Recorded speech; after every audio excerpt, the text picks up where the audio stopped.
નમસ્તે વિદ્યાર્થી મિત્રો, આજે આપણે ચેપ્ટર 12.3નો એક્ઝામ્પલ 13 ગણશું. એક્ઝામ્પલ 13માં આપણે જોઈએ તો આપેલ આકૃતિમાં એક વર્તુળના ચતુર્થાંશ OPBQની અંતર્ગત ચોરસ OABC છે. OA બરાબર 20 સેમી, એટલે આ OA છે એ 20 સેમી છે. આ OPBQ એ ચતુર્થાંશ છે. આ રીતે આ શેપમાં છે, એટલે કે વર્તુળનો ચોથો ભાગ છે. આ આખું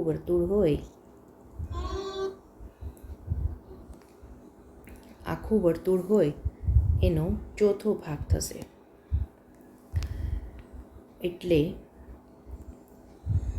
એ ચતુર્થાંશ એટલે વર્તુળનો ચોથો ભાગ છે અને એમાં આ રીતે ચોરસ આવેલ છે.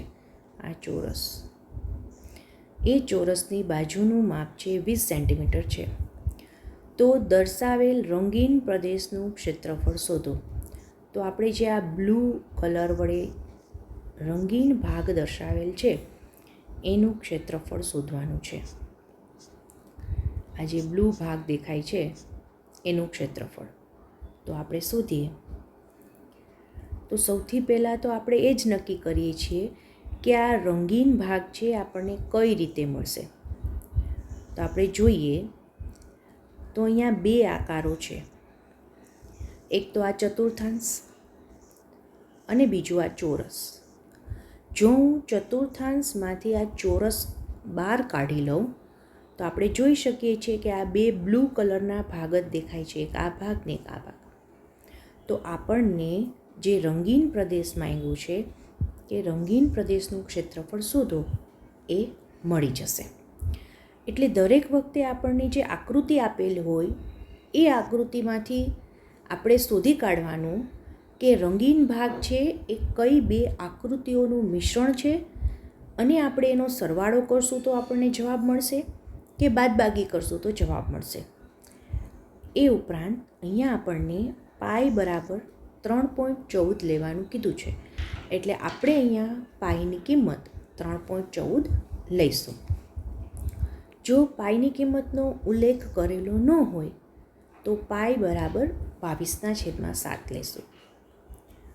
હવે સૌથી પહેલું ચરણ આપણે લખશું રંગીન પ્રદેશનું ક્ષેત્રફળ બરાબર શું થશે? આજે આપણે રંગીન પ્રદેશનું ક્ષેત્રફળ બરાબર ચતુર્થાંશ OPBQ એનું ક્ષેત્રફળ ઓછા ચોરસ OABCનું ક્ષેત્રફળ. આ થઈ ગયું આપણું પરિણામ નંબર 1. હવે આપણને ખબર પડી ગઈ કયા બે આકારો છે. હવે એ આકારોનું આપણે ક્ષેત્રફળ શોધશું. એના માટે રકમમાં આપણને જે કિંમતો આપી છે એનો ઉપયોગ કરશું. તો જોઈએ, આપણે રકમમાં આપણને આપેલું છે કે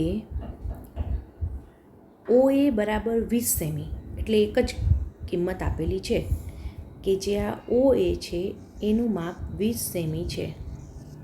બાકી કાંઈ રકમમાં આપેલ નથી.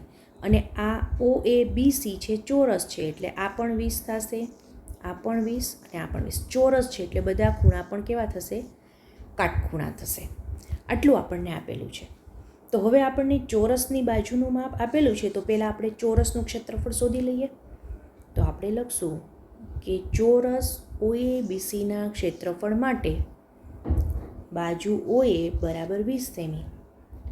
આપણને ખબર છે કે ચોરસનું ક્ષેત્રફળ બરાબર લંબાઈ ગુણ્યા લંબાઈ. લંબાઈ આપણને આપેલી છે આ OA બાજુ, એટલે OA ગુણ્યા OA.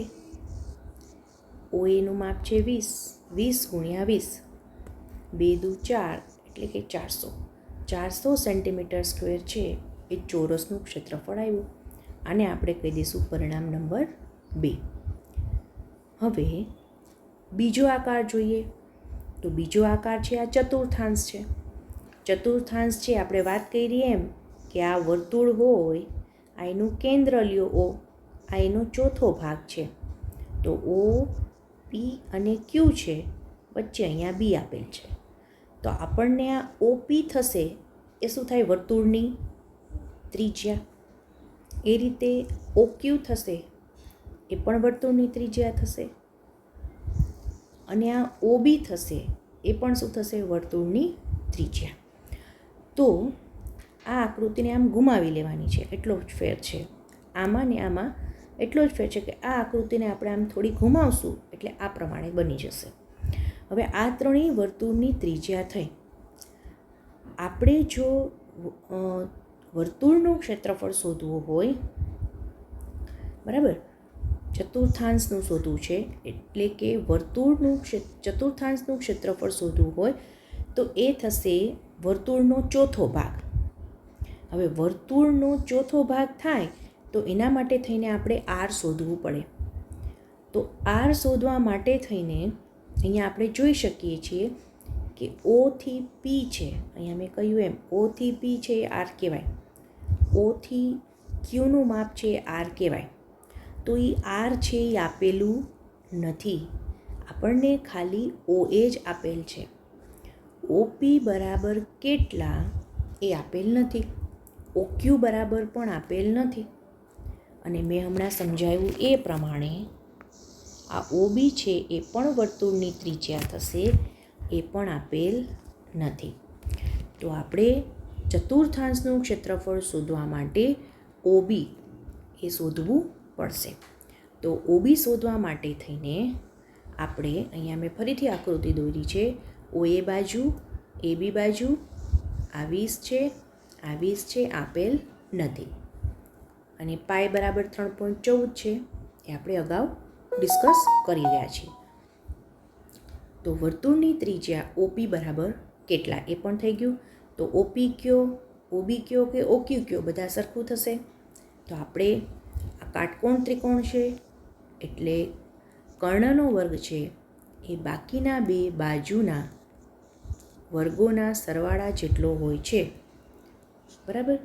તો એ નિયમ પ્રમાણે આ ચોરસ છે, ચોરસના ચારેય ખૂણા કાટખૂણા થાય એટલે ત્રિકોણ OAB એ કાટકોણ ત્રિકોણ થશે. માટે કર્ણનો વર્ગ બરાબર બાજુનો વર્ગ વત્તા બાજુનો વર્ગ એટલે OBનો વર્ગ બરાબર OAનો વર્ગ વત્તા ABનો વર્ગ.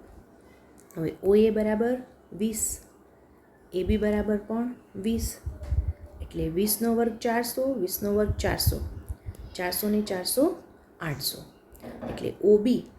એટલે OB એ જ શું છે આપણી R. OB ને OP બે સરખા છે અને એ જ શું થશે? વર્તુળની ત્રિજ્યા R. એટલે આપણે લખી શકાય કે OBનો વર્ગ માટે Rનો વર્ગ બરાબર 800. હવે અહીંયા R બરાબર જોઈતું હોય તો તમે 800નું વર્ગમૂળ કાઢો એટલે R મળી જશે. હવે ચતુર્થાંશનું ક્ષેત્રફળ એટલે આપણને ખ્યાલ છે કે 1/4 ગુણ્યા પાય R સ્ક્વેર.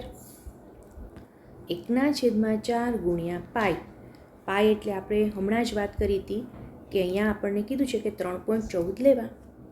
એટલે આપણે અહીંયા લઈશું 3.14 ગુણ્યા, જો અહીંયા Rનો સ્ક્વેર જ લખવો છે તો આપણને ખબર છે કે R સ્ક્વેર બરાબર 800. તો આપણે એ જ સીધી કિંમત મૂકી દઈએ 800. 4 દુ 8 એટલે 200. એટલે 3.14 ગુણ્યા 200. 314/100, બે આંકડા પછી પોઈન્ટ એટલે છેદમાં આવશે 100, બરાબર. આ 100 અને આ બે ઉડી જશે એટલે આવશે 4 દુ 8 628 સેન્ટીમીટર સ્ક્વેર. એટલે ચતુર્થાંશનું ક્ષેત્રફળ આવ્યું 628 સેન્ટીમીટર સ્ક્વેર. આ થયું આપણું પરિણામ નંબર 3. હવે 2 અને 3ની કિંમત, પરિણામ 2 અને 3ની કિંમત પરિણામ 1માં મૂકીશું એટલે આપણને રંગીન પ્રદેશનું ક્ષેત્રફળ, આપણું જે છે રંગીન પ્રદેશનું ક્ષેત્રફળ મળશે. ચતુર્થાંશનું ક્ષેત્રફળ ઓછા ચોરસનું ક્ષેત્રફળ. ચોરસનું ક્ષેત્રફળ આવ્યું છે 400, આવ્યું ચોરસ, અને ચતુર્થાંશનું ક્ષેત્રફળ આવ્યું છે 628. એટલે આપણે 628માંથી 400 બાદ કરશું એટલે આવશે 228. તો આ રીતે આપણને રંગીન પ્રદેશનું ક્ષેત્રફળ મળશે. અને અહીંયા આપણો દાખલો પૂર્ણ થાય છે. આભાર.